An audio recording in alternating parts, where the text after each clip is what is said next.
Hey everyone, welcome back to the Deep Dive. Great to be back.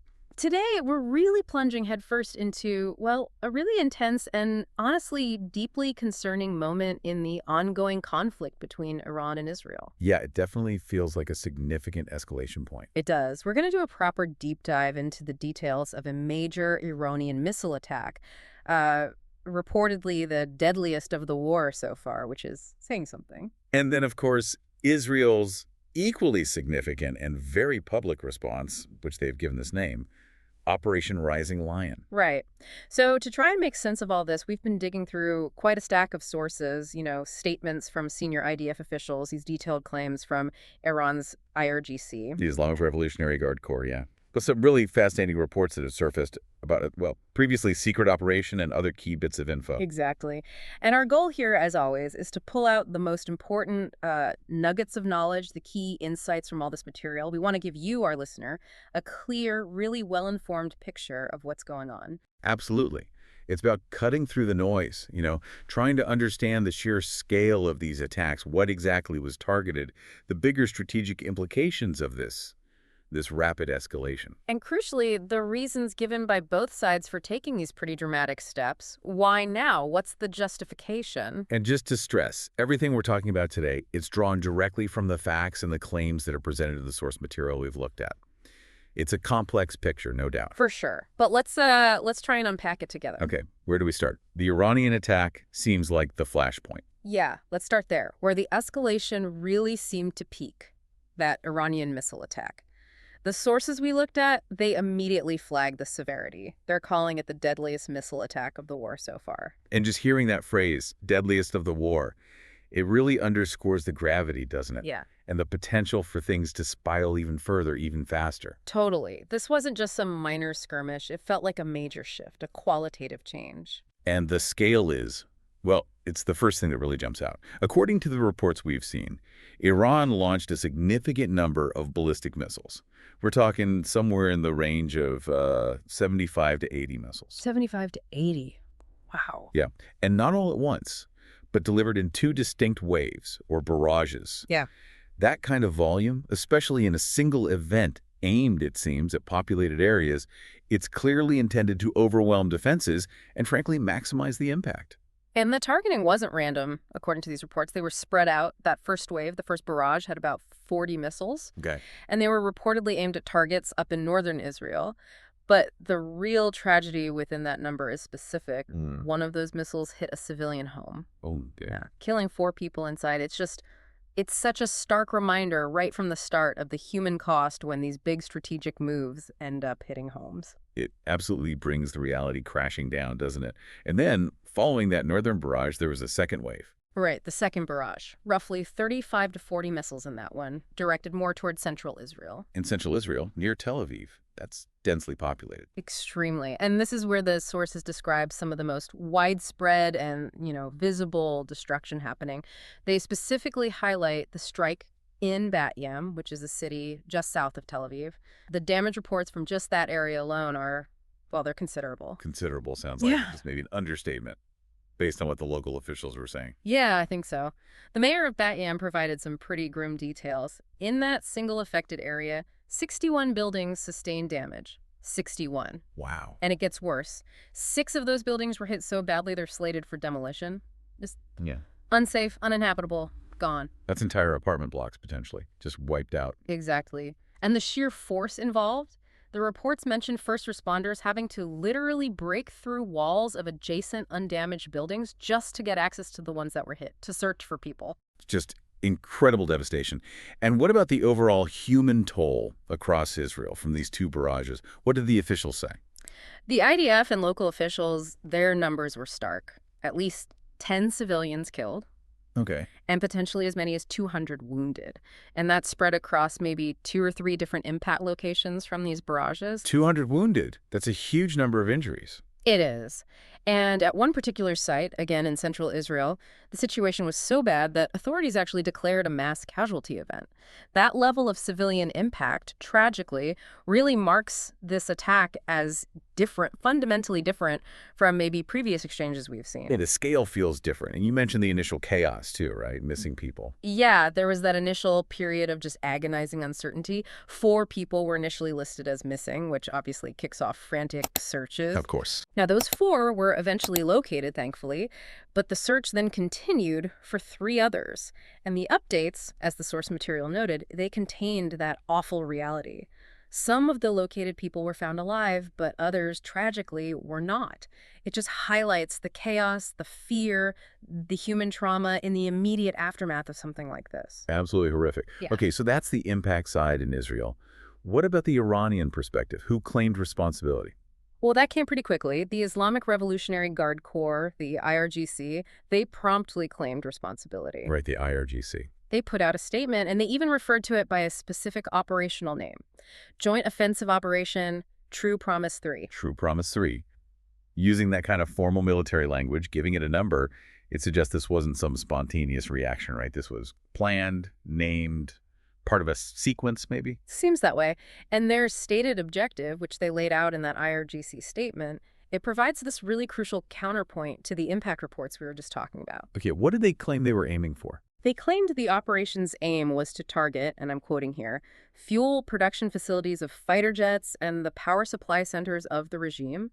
And they said they use a large number of mobile aircraft and missiles to do it. Okay, fuel and power centers. Ostensibly military or dual-use infrastructure. That's the claim.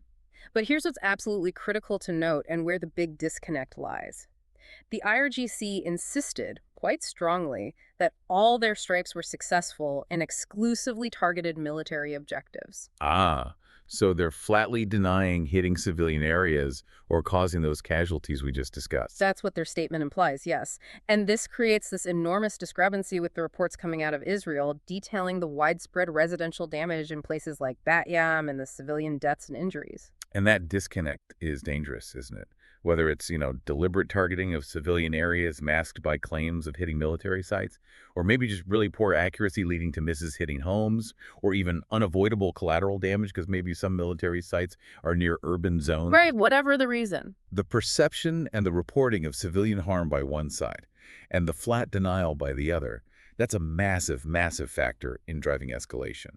It fuels outrage and demands for retaliation.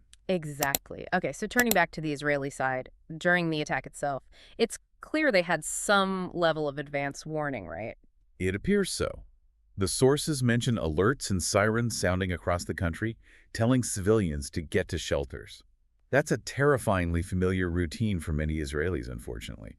But it does indicate their defense systems detected incoming threats. And we all saw those videos online, didn't we? Those streaks in the night sky, Iranian missiles overhead. Yeah, very dramatic footage. And Israel's air defense systems, Iron Dome for shorter range stuff, David Sling, Arrow for ballistic missiles, they were clearly active. You could see interceptions in some videos. But as the sources rightly point out, and as is true for any air defense system anywhere in the world, it's never 100%, especially against a large barrage of potentially sophisticated ballistic missiles. So despite the defenses working to some extent, a significant handful of these large, powerful missiles apparently got through. That seems to be the case. They penetrated the defensive shield with the devastating consequences in places like Bat Yam that we've discussed. There was also that other tactical detail mentioned in some of the reporting, maybe not in the official IDF statement about the attack, but picked up elsewhere. The idea of a coordinated drone and missile assault. Right. That's a fascinating hypothesis. The idea is that maybe an initial wave of drones comes in first. Not necessarily to do the main damage, but... Exactly. More to act as decoys or to try and saturate or distract Israel's air defense radars and interceptors. Basically, tie them up, make them waste interceptors, maybe create temporary gaps or blind spots in the coverage. So that the faster, more powerful ballistic missiles coming in behind them have a clearer path to their intended targets. Precisely. It's a complex tactical approach, combining different types of threats to overwhelm defenses. We've seen similar concepts discussed or used in other modern conflicts, like in Ukraine. Whether it was definitely used here, or how effectively, is maybe less clear from the sources, but the suggestion it might have been is interesting. So putting this all together, the sheer scale of the launch, the devastating civilian impact, the completely different narratives from Iran and Israel about what was targeted, what does this signal overall, according to the source analysis? Well, it immediately signals, pretty unequivocally, a major step up the escalation ladder. The sources really highlight this. It feels qualitatively different. It does. And the sources point to the rhetoric coming from both Iran and Israel after the attack. It involves very similar language, essentially vowing to continue their actions unless the other side stops first. That classic tit for tat, but maybe with higher stakes now? Exactly. This mutual commitment to double down, to not be the first to blink, it's a textbook indicator that a conflict is trending towards further, possibly quite rapid, escalation. There doesn't seem to be an off-ramp readily apparent in that rhetoric. And again, you mentioned the nature of the target's hit being key. Absolutely. The source material draws this distinction clearly. Governments, and perhaps more importantly their populations, react far more strongly, feel a much greater sense of outrage and imperative to respond when civilian areas are hit, especially deliberately, resulting in mass casualties. Compared to strikes on, say, purely military targets out in the desert somewhere. Right. The political and emotional impact is vastly different. So that stark contrast we discussed Iran claiming we only hit military sites versus the documented reality on the ground in places like Bat Yam that raises profound questions, doesn't it? Yeah. About intent, about capability, about the grim realities of trying to wage war near or within urban areas. Regardless of what your stated goals are, it just pours fuel on the fire. Yeah, it really does. Which brings us, logically, directly to Israel's response. And it was a very public, very deliberate response. Highly publicized, yeah. Mm. The Israel Defense Forces, the IDF, they move quickly, not just to conduct the actual military operations, but also to put out a detailed justification for why they were doing it. Mm. They gave it the name Operation Rising Lion. Rising Lion. Okay. And they released statements, even a video, which our sources reference, explaining exactly why they felt this operation was necessary, and maybe more importantly, why it was necessary, quote, right now. That right now piece seems key to their framing, sense of urgency. Okay, let's really dive into that core justification then, because this is where the sources lay out Israel's explicit rationale for such a major operation. The IDF's presentation, based on the transcript details we have, it starts with a kind of baseline assertion, right? Yeah, it frames Iran fundamentally as the, quote, axis of terror. And it states plainly that Iran is actively trying to gain access to a nuclear weapon. So the premise is existential threat. This capability in the hands of this regime, from their perspective, simply cannot be allowed. It must be neutralized. Exactly. And they immediately pivot from that general statement to a much more specific claim. That the Iranian regime isn't just, thinking about nuclear weapons, but is actively and secretly advancing a specific, quote, secret plan. A secret plan focused on what exactly? Specifically focused on the technological development needed for nuclear weapons. They allege that senior nuclear scientists inside Iran have been secretly working on all the different components required for a functional weapon. So this isn't just about enriching uranium, which we hear a lot about. They're claiming Iran is working on the whole package, the warhead design, the triggers, everything needed to actually make a bomb work. That's the implication of claiming work on all components, yes. Yeah. The full weaponization process. And what gives this urgency, according to the IDF narrative presented in the sources, why right now? Their claim is that this secret program has, quote, accelerated significantly in recent months. That's the key word. Accelerated. Okay. This alleged acceleration, they state, has brought the Iranian regime significantly closer to actually obtaining a functional nuclear weapon. The timing, this recent claim speed up, is central to their justification for launching Operation Rising Lion immediately. And they offered evidence, didn't they? Something about an archive. Yes, as evidence to back these claims up, the IDF videos specifically pointed to documents they say were obtained from the Iranian nuclear archive. Remember that Mossad operation a few years back that supposedly spirited away tons of documents? Right, I remember that. They seem to be referencing that material. And they allege these documents aren't just, theoretical physics papers. They claim they reveal detailed maps and actual plans for creating weapons. Things like specific designs for explosive warheads and how to integrate the enriched uranium into them. So the implication is that Iran had moved past basic research, past theoretical studies, and onto concrete blueprints for bombs. That's the picture the IDF is painting with this evidence, yes. From their perspective, this shows intent and progress towards actual weaponization. And did they claim this progress was just on paper in these alleged documents? No, they went further. The IDF emphasized that they've identified concrete progress in implementing these plans. Hmm. They state that in recent years, and specifically more so since the beginning of the war, Iran has been actively producing weapon components. Producing actual hardware. Yes, components specifically adapted for a nuclear bomb. This suggests, according to their claims, that the development isn't just theoretical or documented. It involves tangible manufacturing or assembly steps directed towards weaponization. Then there's the big number they dropped, the uranium stockpile claim. Right, that number was really striking. What was it exactly? The IDF stated that by February 2025, they gave a specific date, which is interesting. Iran reportedly possessed over 7,000 kilograms of enriched uranium. 7,000 kilos. Yeah. And they didn't just give the number, they immediately accompanied it with a very stark interpretation, stating unequivocally that this amount is, quote, enough for 15 nuclear bombs. 15 bombs. Now, regardless of the exact enrichment level of that stockpile, because that matters hugely for how quickly you can make a bomb, presenting that number alongside the claims about active weaponization work. Well, it paints a picture of imminent threat based simply on the amount of material available. Precisely. It's designed to be alarming and to underscore the urgency. Absolutely. And so based on this whole assessment, the alleged secret plan, the acceleration, the archived documents, the component production, the huge stockpile, their stated mission for Operation Rising Lion becomes pretty clear, doesn't it? Yeah, it follows logically from their premise. The mission is, as they state it, to prevent the Iranian regime from being able to threaten Israel's future, and they add the world's future, with a nuclear weapon. And the message they seem to want to send, both to Iran and maybe the international community watching, is stark. Basically, your secret's out, we know what you're doing, and we're acting. Iran's secret is out was the phrase they used, wasn't it? Very direct. Varies. Now, what's fascinating is how this nuclear justification connects to the broader strategy, maybe beyond just the nuclear file. An IDF spokesperson apparently elaborated on this. Yes, in a briefing that was cited in our source material. According to this spokesperson, the overall focus of Israel's military actions against Iran right now is explicitly the, quote, reduction or the elimination of the immediate threat of Iran. It's all about mitigating danger right now. Okay, immediate threat. How did they define that? Was it just the potential bomb? Interestingly, no, not just the bomb itself. While the spokesperson did state that nuclear capability could be potentially, quote, days away most likely, which is a very specific and alarming time frame. Days away, wow. They also emphasized the threat posed by the, quote, ramped-up production of ballistic missiles. Ah, okay.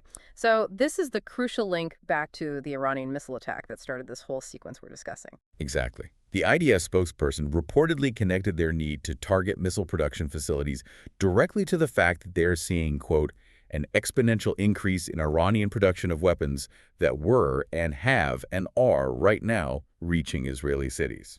So, from Israel's perspective, hitting missile factories isn't just payback for the Bat Yam strike.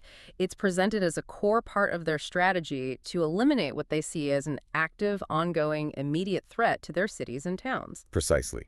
It explains why Operation Rising Lion, as described, seems to encompass both nuclear-related targets and missile-related targets. They view these capabilities as intertwined elements of the immediate danger posed by the current Iranian regime. Makes sense from their stated perspective. Did the spokesperson touch on the idea of, regime change? Israel has sometimes seemed to appeal directly to the Iranian people over the heads of the regime. Was that part of the objective here? That's a really interesting question, and it came up when the IDF spokesperson was asked specifically about supporting the Iranian people who don't back the current regime. The response, according to the source, was quite clear. What did they say? They reportedly indicated that regime change in Iran is, quote, not on the list really at all for the IDF's objectives in this specific operation. Really? Okay. Yeah. The stated focus, according to this spokesperson, is purely on eliminating the near-term and long-term threats posed by the capabilities controlled by the current regime, specifically nuclear and missile capabilities.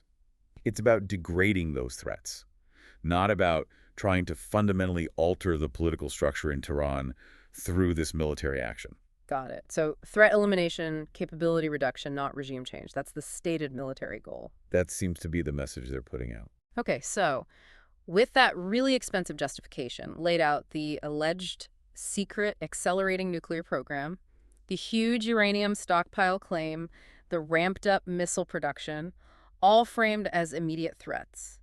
Let's pivot to look at the scope and the actual details of Israel's offensive actions under Operation Rising Lion. The numbers the IDF provided in the sources, they're pretty substantial, suggests a very high operational tempo. Oh, definitely. They stated they struck over 80 distinct objectives just overnight in the initial phase. 80 targets in one night. Yeah. And then, looking at a slightly wider time frame, less than 3 days, they claim to have hit over 170 separate targets. And beyond just targets, they broke it down further, saying they hit more than 720 components of military infrastructure. 720 components, that suggests very granular targeting, doesn't it? Hitting specific parts of systems, maybe? It does. It implies extensive prior intelligence gathering and target identification. You don't hit 720 specific infrastructure components in 72 hours without having done a lot of homework beforehand. Right. And the sources give some fascinating detail about the types of targets hit and maybe more importantly, the locations, especially for those strikes linked to the nuclear program justification. These weren't just hitting sites out in the provinces. Some were reportedly deep inside Iranian territory. That's right. Some very sensitive targets were apparently hit even in the Tehran area, right around the capital city itself. Hitting near Tehran. Ah. That's bold. What specific nuclear-related sites were mentioned?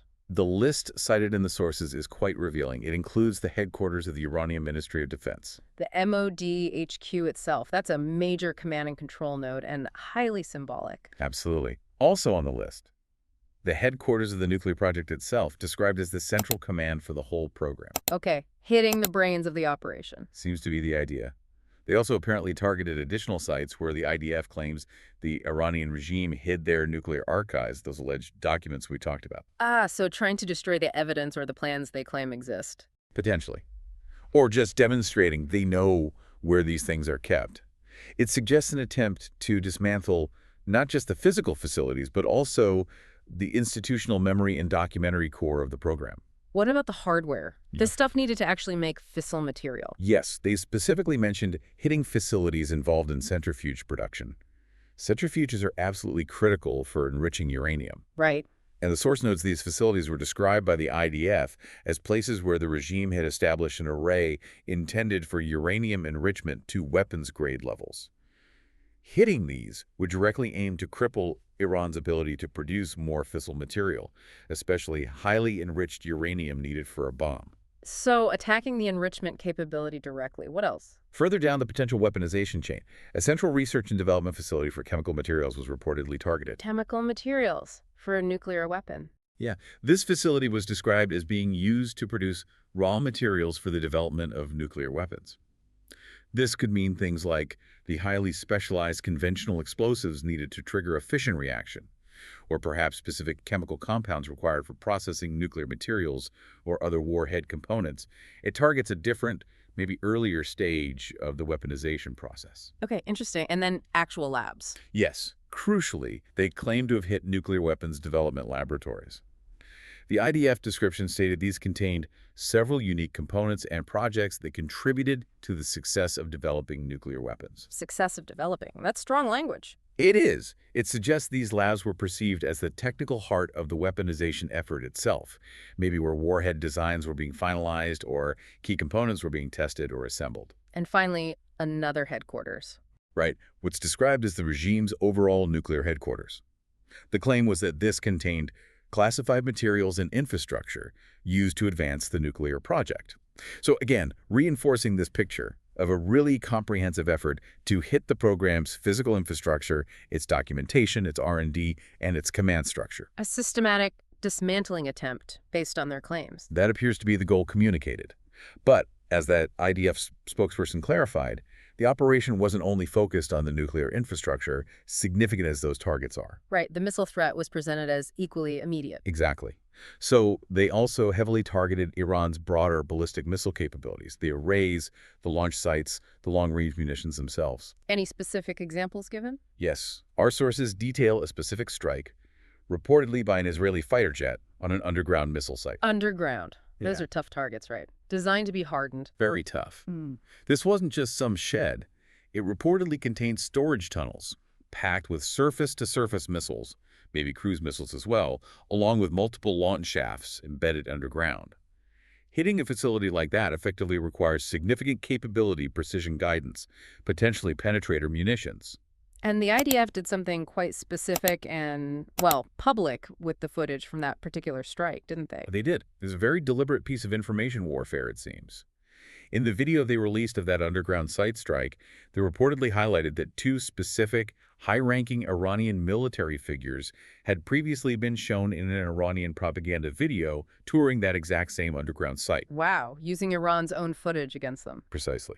And the IDF claimed that those two individuals, identified as the Chief of Staff of the Iranian Armed Forces and the commander of the IRGC Air Force, were eliminated in one of the Israeli strikes on that site just last Friday. So it's a multi-layered message. We can hit your deepest, most protected sites, we know who's there, and even your top commanders aren't safe.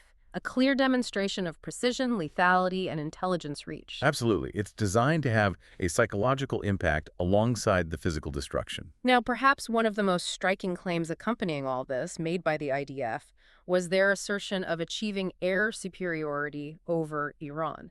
They specifically said this was achieved over Western Iran and the area around Tehran. Yeah, that phrase, air superiority, definitely caught my eye in the source material. As the source rightly emphasizes, those words really mean something in military terms. They're loaded with strategic significance. Okay, let's unpack that a bit because it sounds important. Air superiority versus, say, air supremacy. What's the practical difference here, and why is claiming superiority, not supremacy, still a big deal in this context? It's a really fundamental distinction in air warfare doctrine. Air supremacy is the absolute highest level of control. It means you basically own the sky. Think about the U.S. in Afghanistan after the initial invasion, maybe Iraq in 2003. Their aircraft could operate almost anywhere, anytime, with virtually zero threat from enemy aircraft or effective ground-based air defenses. There's complete freedom of action. Okay, total control. So what's superiority? Air superiority, which is what Israel is claiming here, is a step below that. It means you hold a decided advantage in the air. You can operate with significantly increased freedom of movement compared to your adversary. However, and this is key, you acknowledge that real threats, particularly from surface-to-air missile systems, SAMs, still exist. So Iran still has defenses that can pose a risk. Yes. Iran still possesses potentially capable air defense systems. Some might be mobile and harder to track, and there's always the possibility of new threats emerging or tactics changing. So achieving air superiority means Israel believes they can operate much more extensively and aggressively within that airspace, Western Iran, near Tehran than before. But it's not a completely free ride. They still have to account for and mitigate risks from the ground. They haven't achieved total unchallenged dominance like supremacy would imply. Got it. So it's not total control, but it's a significant enough advantage that it fundamentally changes how they can operate. Exactly. It enables a crucial tactical shift. Which is? With air superiority, even if it's not full supremacy, you gain the ability to employ different types of weapons and tactics more effectively. The source material notes that Israel can now, for instance, more consistently and safely use guided bombs, often called GBUs, guided bomb units. Instead of just firing long-range missiles from safer distances. Right. Before achieving this level of air control, they might have relied more heavily on launching longer-range standoff missiles from outside, or just on the edge of heavily defended Iranian airspace, to minimize the risk to their aircraft and pilots. Now they feel they can bring aircraft like fighter jets closer in. And we apparently saw evidence of this, like in the footage of the nuclear facility strike. Reportedly, yes. A GBU was apparently seen being used in that footage. Okay, so why is using these guided bombs, these GBUs, so important, especially for the kinds of targets they were going after, like those underground nuclear or missile sites? What capability do they bring? Well, many types of guided bombs, particularly those designed specifically for taking out hardened or buried targets, can be equipped with what are called penetrator warheads. Penetrator. Sounds like what it does. Pretty much. These warheads are specifically engineered with reinforced casings and delayed fuses to punch through multiple layers of protection: concrete, rock, reinforced earth, before detonating inside the buried facility. Destroying it from within. Exactly. And delivering these heavy penetrator bombs accurately often requires getting the aircraft relatively close to the target, certainly closer than some long-range standoff missiles might allow for effective delivery. So, achieving air superiority basically unlocks the ability for Israel to get their aircraft into the necessary positions over Iran to accurately drop these specialized bunker-busting bombs. That's the key advantage. These bombs are far more effective against heavily reinforced underground structures like those missile tunnels or potential nuclear facilities than many other types of weapons in their arsenal. And the expectation, the source suggests, is that with this claimed air superiority, we might see, what, more bombing runs. Yeah, potentially more direct bombing runs, a continued focus on hitting these hardened, high-value targets, and maybe even an increased ability to target senior leadership if they can be located in protected facilities that now become vulnerable to these penetrator munitions. It opens up the target set. This enhanced capability to hit fixed sites, though, brings up a major potential complication that the sources mentioned. It's the concern about mogul materials and components, especially anything related to the nuclear program. Right. This is a huge challenge when trying to dismantle a clandestine or dispersed program purely through airstrikes. When you start hitting fixed, known infrastructure labs, enrichment sites, storage bunkers, there's a very real possibility, even a likelihood, that the target nation has contingency plans. Plans developed over years, probably. Almost certainly. Protocols to quickly move the most critical assets, maybe stocks of enriched uranium, key weapon components, sensitive blueprints, or even key scientific personnel to unknown, pre-planned, possibly mobile locations. Yeah. The goal is to preserve the core of the program from destruction. So you hit the building, but the really important stuff might already be on a truck somewhere else. That's the nightmare scenario for the attacker. The source material draws an uncomfortable parallel here to the difficulties the U.S. and coalition forces faced searching for suspected mobile WMD sites in Iraq back in 2003. Yeah, that didn't go smoothly. No, it proved incredibly complex and ultimately frustrating. Things that can be moved, put on trucks, hidden in caves, dispersed among civilian infrastructure are inherently difficult to find and track reliably, especially from the air or even with human intelligence on the ground. So, while the sources didn't present concrete evidence that Iran has started a massive dispersal of nuclear materials yet. No evidence presented of that happening currently. But as the source rightly points out, it would be naive to think Iran hasn't thought about this. They wouldn't be, quote, stupid enough not to have contingency plans for exactly this scenario, their key sites coming under attack. It remains a significant unknown and a potential limitation on the long-term effectiveness of just hitting the known fixed sites. Yeah, a major blind spot potentially. Okay, shifting slightly but still related to the Israeli operation. There was a fascinating, if maybe slightly chilling, detail about a public warning issued by the IDF, not through military channels, but directly to Iranian citizens. Yes, this was quite unusual.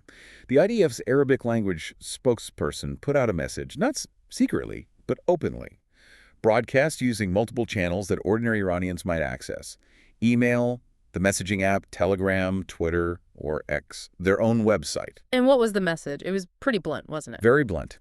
It directly urged Iranian citizens to, quote, immediately leave any areas that are located in or near military weapons production facilities and their supporting institutions. They leave immediately. And it told them explicitly, quote, not return until further notice. And then the direct warning. Your presence next to this infrastructure puts your life at risk. The language is unmistakable. It's designed to instill caution, maybe even fear, in the population living or working near these strategic sites that Israel might target. What was the stated goal behind issuing such a public, direct warning? The stated goal, according to the source analysis, was primarily humanitarian, to mitigate civilian casualties, to give people a chance to get out of harm's way before potential future strikes. Okay, that makes sense. But the source also hinted at a potential secondary benefit for Israel, tactical or strategic. Yeah, there's a potential layer beyond just the humanitarian aspect. Think about the internal dynamics within Iran. There's a segment of the Iranian population, perhaps significant, that doesn't support the hardline regime. Right. By actively warning civilians and urging them to separate themselves from military targets, Israel potentially avoids inadvertently killing large numbers of those civilians. Doing so could risk turning even the disaffected parts of the population against Israel, potentially solidifying support for the regime in the face of external attack. So avoiding creating martyrs or a rally around the flag effect among people who might otherwise be neutral or even opposed to the regime? Exactly. Yeah. So attempting to cleanly separate the civilian population from the military targets, even through a public warning like this, could be seen as a way to hopefully avoid that negative political blowback within Iran. in addition to the clear benefit of reducing civilian deaths. Interesting strategic calculation there. Okay, so we've covered the initial Iranian attack. We've covered Israel's detailed justification, the scope of their conventional air and missile strikes under Operation Rising Lion, including that significant claim of achieving air superiority. But now we get to maybe one of the most surprising and honestly strategically fascinating details that emerge from the source material. Something that apparently happened before those Israeli F-35s even launched their strikes. Yeah, this is where the deep dive into the sources really uncovers something unexpected and something that feels very illustrative of how modern conflict, especially covert conflict, operates. According to reporting cited in our materials, Israel's intelligence agency, Mossad, had been running a secret operation for months before Rising Lion kicked off. Laying the groundwork, essentially. Exactly, laying groundwork. And this involved reportedly smuggling drone components into Iran. Smuggling drone parts into Iran. The reporting mentions various methods, maybe using innocuous-looking suitcases, possibly hidden in trucks, maybe within standard cargo containers. Different covert means over a period of months. Wow. Suitcases. That really paints a picture of deep cover, doesn't it? And then what happened with these components? Small covert teams, presumably Mossad operatives or assets operating secretly inside Iran, then took these components and assembled them. They built explosive quadcopters, think small adaptable drones, and also prepared some kind of remote-fired munitions. And they positioned these near key Iranian military sites. That's the report. Near missile launch sites, near critical air defense positions. They got them in place quietly over time, waiting. Okay, so they're pre-positioned, waiting for the trigger. What was the trigger? The trigger was the start of the main Israeli air assault, Operation Rising Lion. The sources indicate that as soon as that began, these pre-positioned Mossad teams inside Iran reportedly sprang into action. What did they do? Two key things mentioned. First, they, quote, neutralized key systems. That likely means things like hitting critical air defense radars, maybe command and control links, communication nodes, things needed for Iran's defenses to work effectively. Disabling the eyes and ears before the main attack arrived. Okay, softening up the defenses from the inside. Seems like it. And second, and perhaps even more critically, they reportedly hit Iranian missile launchers just as they were emerging from their hardened shelters to prepare for launch. Wow, the timing there is incredible, hitting them right at the moment of maximum vulnerability. Exactly. When a mobile missile launcher moves out of its protected bunker or tunnel to get into position to fire, there's a window where it's exposed. Hitting it then is far more effective than trying to hit it while it's hidden or protected. This Mossad drone operation is credited in the reporting with significantly helping to blunt Iran's potential retaliatory missile strikes by disrupting their ability to actually get those missiles off the ground effectively.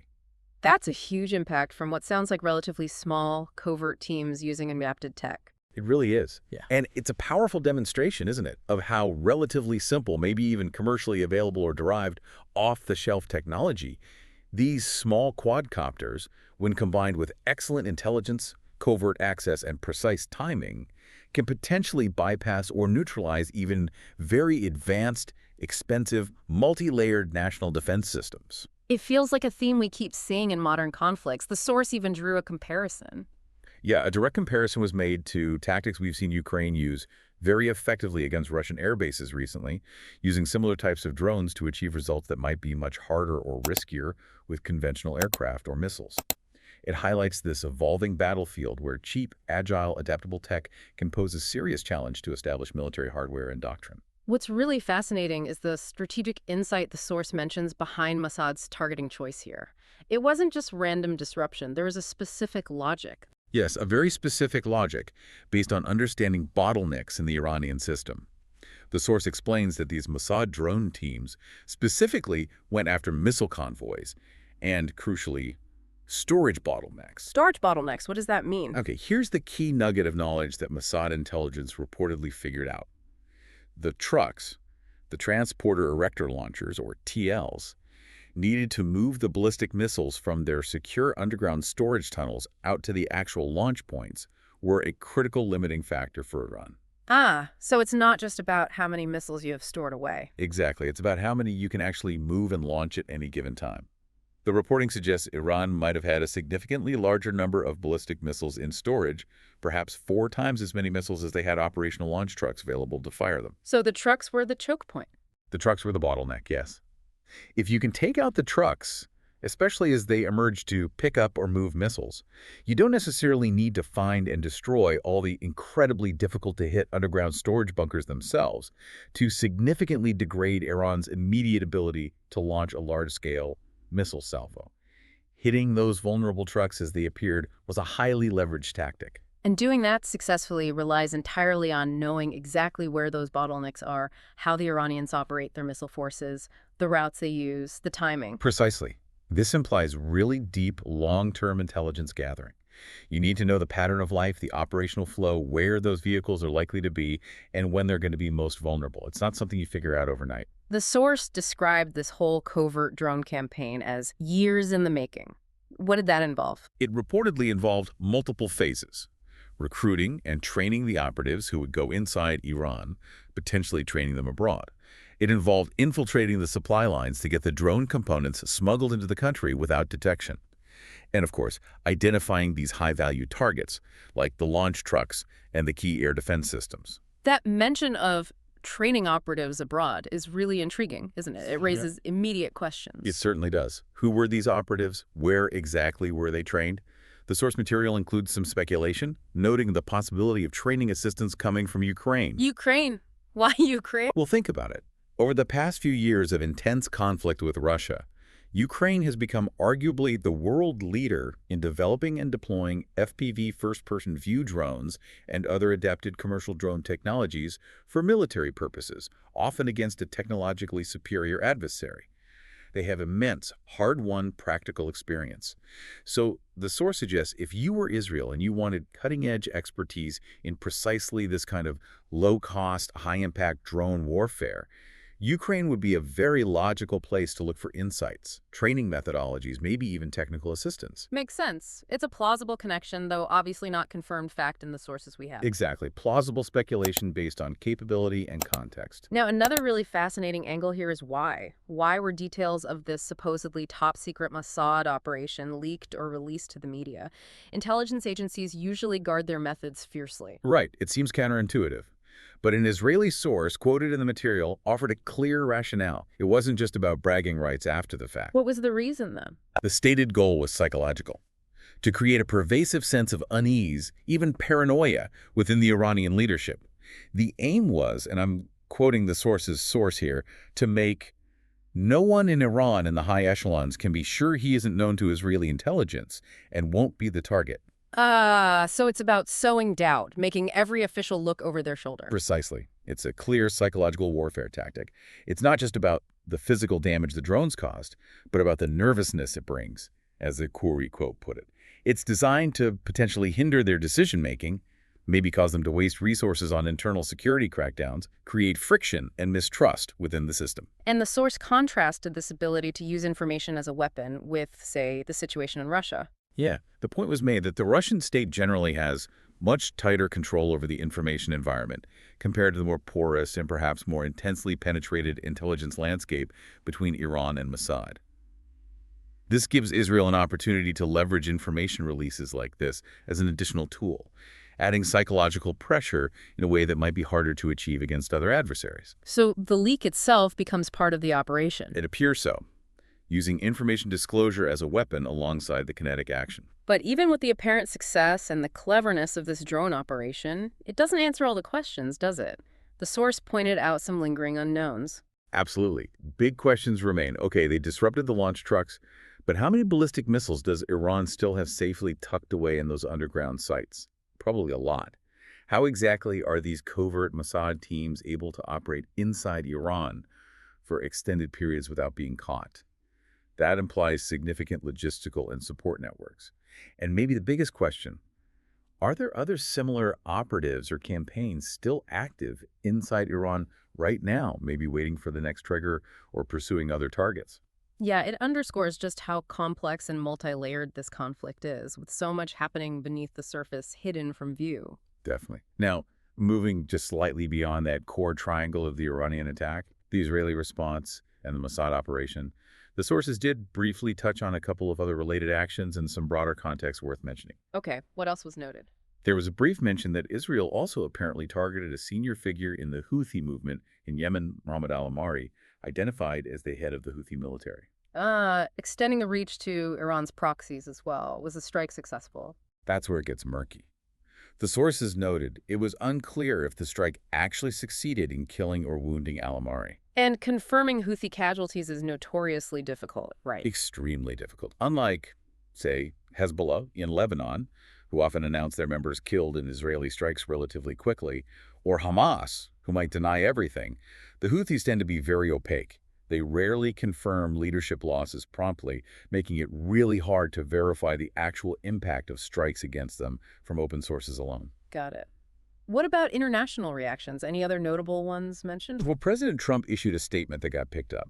He made a point of specifically claiming the U.S. had absolutely nothing to do with the Israeli attack on Iran. Distancing the U.S. from Israel's actions. Explicitly. He also included a pretty standard threat of a massive U.S. response if Iran were to attack the U.S. directly. And then, maybe somewhat unexpectedly in the same statement, he suggested the U.S. could, quote, easily get a deal done to end the whole conflict.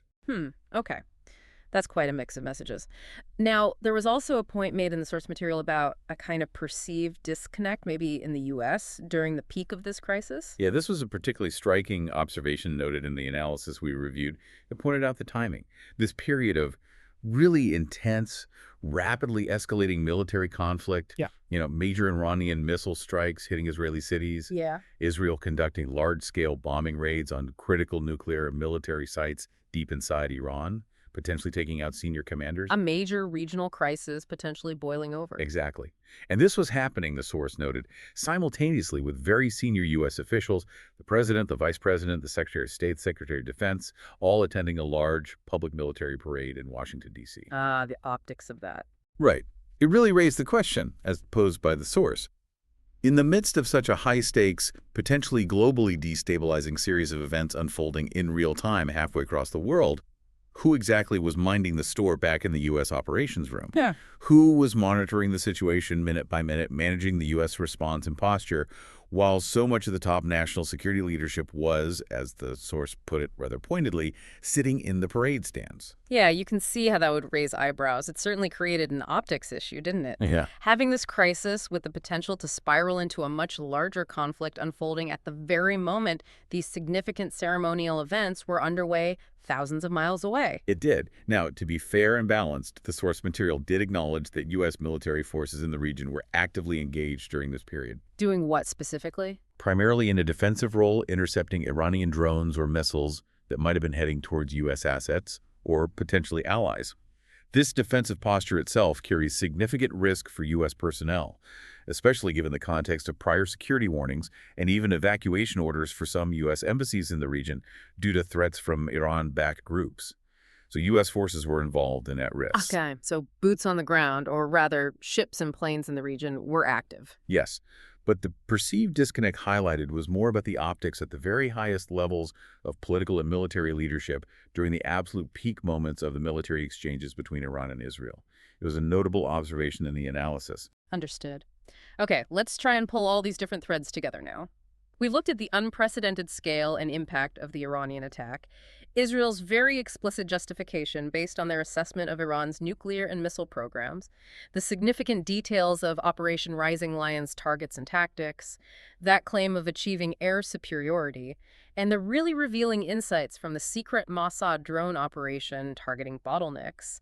Taking all that into account, what are the main strategic takeaways or lessons we can draw from this intense period of escalation based on the source material we've synthesized? Several key themes really emerge strongly from the analysis. First, and maybe most obviously, the risk of escalation is profound and seems immediate. Yeah, that came through loud and clear. As we noted earlier, the stated intentions and the reciprocal actions from both sides, basically vowing to continue unless the other side stops first, creates a very strong, very worrying trajectory towards continued and potentially intensifying conflict. The off-ramps don't seem readily apparent right now. Okay, escalation risk is number one. What else? Second, the role of asymmetric warfare and adaptable technology is highlighted really dramatically here. That Mossad drone operation is just a perfect case study. How so? It shows how relatively simple, maybe even inexpensive off-the-shelf technology, when used creatively and combined with sophisticated intelligence that identifies critical operational bottlenecks, can overcome or bypass very advanced, very expensive conventional defense systems. And it can achieve significant strategic effects like degrading missile launch capability that might be much harder, riskier, or more costly to achieve using traditional military means alone, like large bombing rates. It's a key lesson we're seeing play out elsewhere too, isn't it? Like in Ukraine. Absolutely. Yeah. It demonstrates how smaller, more agile capabilities, often leveraging commercial tech, can pose a serious challenge to larger, more established military forces and doctrines. It's a defining feature of modern conflict. Okay, asymmetric tech is two. Third. Third takeaway relates to the evolving application of conventional air power.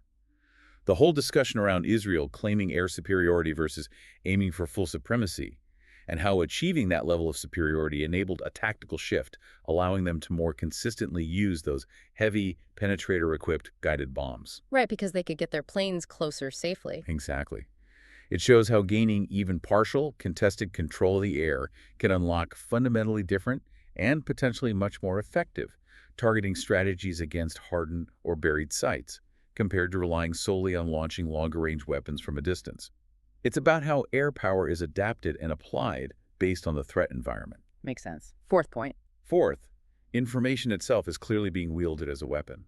The intentional release, or leak, of details about that supposedly secret Mossad drone operation with the stated aim of making Iranian leaders nervous. Yeah, the psychological warfare angle. Exactly. It's a clear demonstration of using information not just to report facts, but to actively shape the adversary's perceptions, create uncertainty, sow doubt, and apply pressure on their leadership. It adds a significant non-kinetic layer to the conflict. Okay. And finally, and perhaps most tragically, the dimension of civilian protection and impact remains absolutely central and deeply problematic.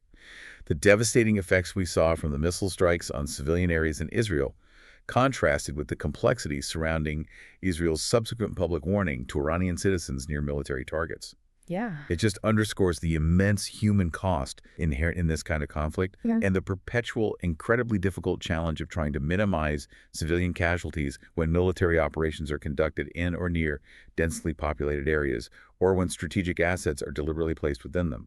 It's a recurring tragedy with no easy answers. Those are really crucial takeaways. So, okay, let's bring it home.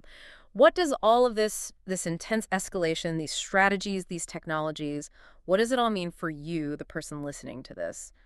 Why should you care about these events happening potentially far away? Well, this isn't just abstract news from a distant region. Understanding the stated motivations behind these major actions, why Israel says it had to strike, why Iran says it had to retaliate, is crucial. Understanding the military strategies being employed by both sides, seeing this blend of high-tech conventional forces like F-35s using penetrator bombs, alongside seemingly low-tech but highly effective asymmetric operations like the Mossad drones. And understanding how intelligence gathering, knowing those bottlenecks, underpins everything. Exactly. All of this gives you absolutely essential context for understanding global security dynamics today. It gives you insight into the future of warfare as it's actually being fought in real-time conflicts. And it highlights the immense complexities involved in trying to de-escalate conflicts in volatile regions, or sadly, the apparent lack of de-escalation we're seeing here. It really shows how intelligence, rapidly evolving technology, and those stated political and military goals all intersect in these fast-moving situations. Hopefully, it gives you a much deeper understanding that goes beyond just the surface-level headlines. Precisely. Now, as we start to wrap things up on this particular deep dive, maybe here's a final provocative thought to leave you with. Something to perhaps mull over based on everything we've unpacked from the source material today. Okay, let's hear it.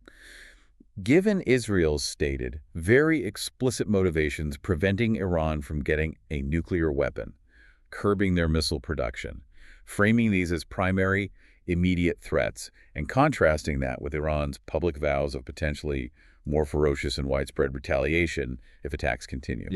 What do you think is the most likely trajectory for this conflict going forward? That's the million-dollar question, isn't it? It is. And maybe add this layer.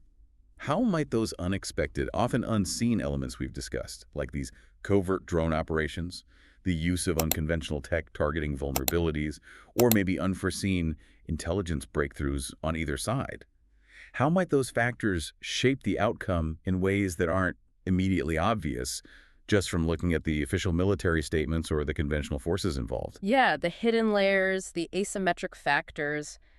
They could really change the equation unexpectedly. It's a complex and, frankly, deeply concerning situation with so many unpredictable elements still in play. It certainly is. Well, we sincerely hope that this deep dive, based rigorously on the source material we reviewed, has at least helped you gain a clearer, more nuanced picture of what's happening at the core of this really critical moment between Iran and Israel. I hope it provided some useful context. Absolutely. As always, stay curious and please keep those questions coming. We love hearing from you. We do. And if you found this deep dive valuable, if you want more analysis like this where we really try to get into the weeds of the source material on important topics, please be sure to subscribe to the Deep Research Podcast. It helps us keep doing what we do. It really does. And on that note, until next time, keep exploring.